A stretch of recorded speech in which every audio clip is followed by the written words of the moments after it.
The Life of John Carlos. Who? Who's afraid of John Carlos? Perhaps the best question is, who is John Carlos? That question popped up just days ago when Carlos and sports writer David Zirin visited the Occupy Wall Street encampment in Manhattan. A 20-something woman was asked, could Carlos give a few words of support to the energetic gathering? The woman blanked on the name, and Zirin, rather than launch into an extended explanation, stood sideways, thrust his fist into the air, and bowed his head. The woman looked at him, and Zirin noted her face lit up. Oh, John Carlos. That John Carlos. Dr. John Carlos, who made an indelible mark on sports and history in the heat of Mexico City in 1968, along with his partner Tommy Smith, got on the people's mic of the voices of thousands and gave a simple yet powerful message. I am here for you, echoes of 1,000 voices. And then, why? Because I am you.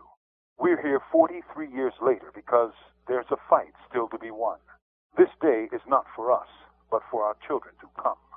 And then, one of the two men who rocked the world both by racing and by standing with a black-gloved fist, no shoes, and red, black, and green freedom beads, after winning an historic race and Olympic medals, left the flashing cameras and plethora of camera phones to return to his relatively quiet life.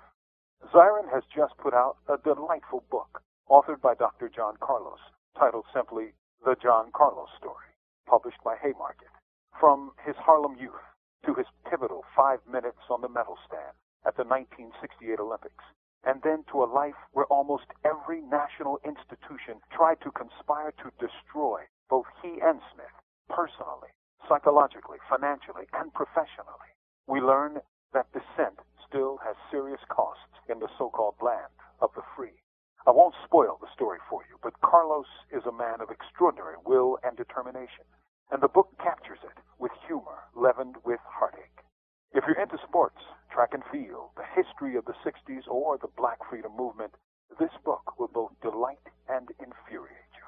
If enough people read it, perhaps a young woman in her 20s will never have to ask, who is John Carlos? From Death Row, this is Mumia Abu Jamal. These commentaries are recorded by Noel Hanrahan of Prison Radio.